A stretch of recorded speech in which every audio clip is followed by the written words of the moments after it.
ಶ್ರೀ ದಕ್ಷಿಣಾಮೂರ್ತಿಯ ನಮಃ, ಶ್ರೀ ಗೋಪಾಲಕೃಷ್ಣಾಯ ನಮಃ. ನಮ್ಮ 6ನೇ ಚಾತುರ್ಮಾಸ್ಯ ವ್ರತ ಸಂಕಲ್ಪ ಇವತ್ತು ಇಲ್ಲಿ ಸನ್ನಿಧಿಯಲ್ಲಿ ನಾವು ಕೈಗೊಂಡಿದ್ದೇವೆ.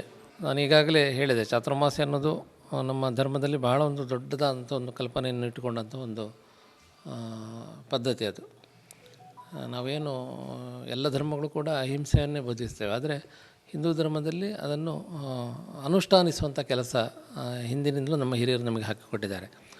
ಚಾತುರ್ಮಾಸ್ಯ ವ್ರತ ಅಂದರೆ ಯತಿಗಳು, ಪರಿವ್ರಾಜಕರು ಈ ಸಂದರ್ಭದಲ್ಲಿ ಯಾವುದೇ ಹಿಂಸೆ ಪ್ರಾಣಿಗಳಿಗೆ ಉಂಟಾಗುವ, ಯಾಕಂದರೆ ಈ ಮಳೆಗಾಲ ಅದರಿಂದ ಪ್ರಾಣಿಗಳು ಸಸ್ಯಗಳೆಲ್ಲ ಹೆಚ್ಚಾಗಿ ಭೂಮಿಯಲ್ಲಿರ್ತದೆ. ಹಾಗಿರುವಾಗ ಪರಿವ್ರಾಜಕ ಅಂದರೆ ನಡ್ಕೊಂಡು ಹೋಗುವಾಗ ಇಂತಹ ಸಸ್ಯಗಳಿಗೆ, ಪ್ರಾಣಿಗಳಿಗೆ ಹಿಂಸೆ ಉಂಟಾಗಬಾರ್ದು ಅನ್ನೋ ಒಂದು ಕಲ್ಪನೆಯೊಂದಿಗೆ ಒಂದು 4 ತಿಂಗಳುಗಳ ಕಾಲ ಒಂದು ಕಡೆಯಲ್ಲಿ ಅವರು ಚಾತುರ್ಮಾಸ್ಯ ವ್ರತವನ್ನು ಕೈಗೊಂಡು ತಮ್ಮ ಅನುಷ್ಠಾನವನ್ನು ಹೆಚ್ಚುಗೊಳಿಸೋದು ಅಂಥ ಒಂದು ದೊಡ್ಡದಾದಂಥ ಒಂದು ಕಲ್ಪನೆ ಈ ಚಾತುರ್ಮಾಸ್ಯ ವ್ರತ ಸಂಕಲ್ಪದಲ್ಲಿದೆ. ನಾವು ಈಗ ಜೈನ ಧರ್ಮದಲ್ಲಿ ಕೂಡ ಅದನ್ನೇ ಕಾಣ್ತೇವೆ, ಅಹಿಂಸೆ ಅನ್ನೋದನ್ನು ನಾವು ಕಾಣ್ತೇವೆ. ಹಾಗೆ ಎಲ್ಲ ಧರ್ಮ ಕೂಡ ನಮಗೆ ಅದನ್ನೇ ಬೋಧಿಸಿದ್ದು. ಆದರೆ ಇವತ್ತು ದುರಾದೃಷ್ಟ, ಸಮಾಜ ಬೇರೆ ಬೇರೆ ರೀತಿಯ ಬೇರೆ ಬೇರೆ ದಿಕ್ಕಿನತ್ತ ಸಾಗ್ತಾ ಇದೆ. ಹಾಗಿರುವಾಗ ಇಂತಹ ಸಂಪ್ರದಾಯಗಳು, ಇಂತಹ ಪದ್ಧತಿಗಳು ನಮ್ಮ ಸಮಾಜವನ್ನು ತಿದ್ದುವಲ್ಲಿ, ಸಮಾಜಕ್ಕೆ ಒಳ್ಳೆಯ ಸಂದೇಶ ನೀಡುವಲ್ಲಿ ಅದು ಉಪಯೋಗ ಆಗಬೇಕು. ಇವತ್ತು ಶ್ರೀಮಠದಲ್ಲಿ ಅದು ಧಾರ್ಮಿಕ ಕಾರ್ಯಕ್ರಮಗಳು ಮತ್ತು ಸಾಂಸ್ಕೃತಿಕ ಕಾರ್ಯಕ್ರಮಗಳು, ನಮ್ಮ ದೇಶದ ಅಡಿಪಾಯವೇ ಅದು. ಒಂದು ಧಾರ್ಮಿಕತೆ ಮತ್ತೊಂದು ಸಾಂಸ್ಕೃತಿಕತೆ, ನಮ್ಮ ದೇಶದ ಒಂದು ಏನು ನಮ್ಮ ನೆಲೆಗಟ್ಟು ಅಂತ ಹೇಳ್ತೇವೆ ನಾವು, ಧಾರ್ಮಿಕವಾದಂಥ ನಮ್ಮ ನಂಬಿಕೆಗಳು, ಇನ್ನೊಂದು ಸಾಂಸ್ಕೃತಿಕವಾದ ನಮ್ಮ ಸಂಸ್ಕೃತಿ. ಆ ರೀತಿಯಲ್ಲಿ ಎರಡೂ ಕೂಡ ಮೇಳೈಸಿಕೊಂಡು ಈ ನಮ್ಮ ಚಾತುರ್ಮಾಸ್ಯ ವ್ರತದಲ್ಲಿ ಅದು ನಡೀತಾ ಇದೆ.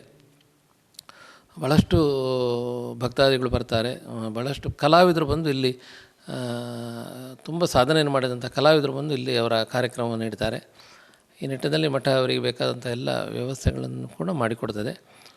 ಈ ಸಂದರ್ಭದಲ್ಲಿ ಮುಖ್ಯವಾಗಿ ಸಮಾಜಕ್ಕೆ ನಾವು ಹೇಳೋದೇನೆಂದರೆ, ನಮ್ಮ ಧರ್ಮವನ್ನು ಕಾಪಾಡುವಲ್ಲಿ, ನಮ್ಮ ಧರ್ಮ ಮುಂದಿನ ತಲೆಮಾರಿಗೆ ಅದು ವರ್ಗಾವಣೆಗೊಳ್ಳುವಲ್ಲಿ ಎಲ್ಲ ನಮ್ಮ ಸಮಾಜ ಬಾಂಧವರು ಕೂಡ ಅದಕ್ಕಾಗಿ ಶ್ರಮಿಸಬೇಕು. ಇವತ್ತು ನಾವು ನೋಡ್ತೇವೆ, ಬೇರೆ ಬೇರೆ ಕಾರಣಗಳಿಂದ ಸಮಾಜದಲ್ಲಿ ಕೆಲವೊಮ್ಮೆ ಅದು ಗ್ಲಾನಿಗಳು ಉಂಟಾಗ್ತದೆ, ಹೊರಗಿನ ಆಕ್ರಮಣಗಳಿರ್ಬೋದು, ಅಥವಾ ಬೇರೆ ಬೇರೆ ರಾಜಕೀಯ ಪ್ರೇರಿತವಾದಂಥ ಕೆಲವು ಘಟನೆಗಳಿರ್ಬೋದು. ಈ ರೀತಿಯಲ್ಲಿ ಆಗೋದನ್ನು ನೋಡ್ತೇವೆ. ಹಾಗಿರುವಾಗ ಸಮಾಜ ಗಟ್ಟಿಯಾದರೆ, ಸಮಾಜ ಒಗ್ಗಟ್ಟಾದರೆ, ಎಲ್ಲ ಸಮಾಜ ಬಾಂಧವರು ಕೂಡ ಒಗ್ಗಟ್ಟಾದರೆ ಖಂಡಿತವಾಗಿಯೂ ಸಮಾಜ ಇನ್ನಷ್ಟು ಅದು ಗಟ್ಟಿಯಾಗಲಿಕ್ಕೆ ಕಾರಣ ಆಗ್ತದೆ. ಸಮಾಜ ಒಗ್ಗಟ್ಟಾಗಲಿಕ್ಕಿರುವಂತಹ ಕೇಂದ್ರಗಳೇ ನಮ್ಮ ಧಾರ್ಮಿಕ ಕೇಂದ್ರಗಳು, ಮಠಮಾನ್ಯಗಳಿರ್ಬೋದು, ದೇವಸ್ಥಾನಗಳಿರ್ಬೋದು, ಭಜನಾ ಮಂದಿರಗಳಿರ್ಬೋದು. ಹಾಗಿರುವಾಗ ಅಂಥ ನಮ್ಮ ಧಾರ್ಮಿಕ ಕೇಂದ್ರಗಳಲ್ಲಿ ಹೆಚ್ಚೆಚ್ಚು ಸಂಖ್ಯೆಯಲ್ಲಿ ಎಲ್ಲ ಸಮಾಜ ಬಾಂಧವರು ಕೂಡ ತೊಡಗಿಕೊಂಡ್ರೆ ಖಂಡಿತವಾಗಿಯೂ ಅದು ಧರ್ಮದ ದೃಷ್ಟಿಯಿಂದ, ನಮ್ಮ ಸನಾತನ ಧರ್ಮದ ದೃಷ್ಟಿಯಿಂದ ದೊಡ್ಡ ಒಂದು ಕಾರ್ಯ.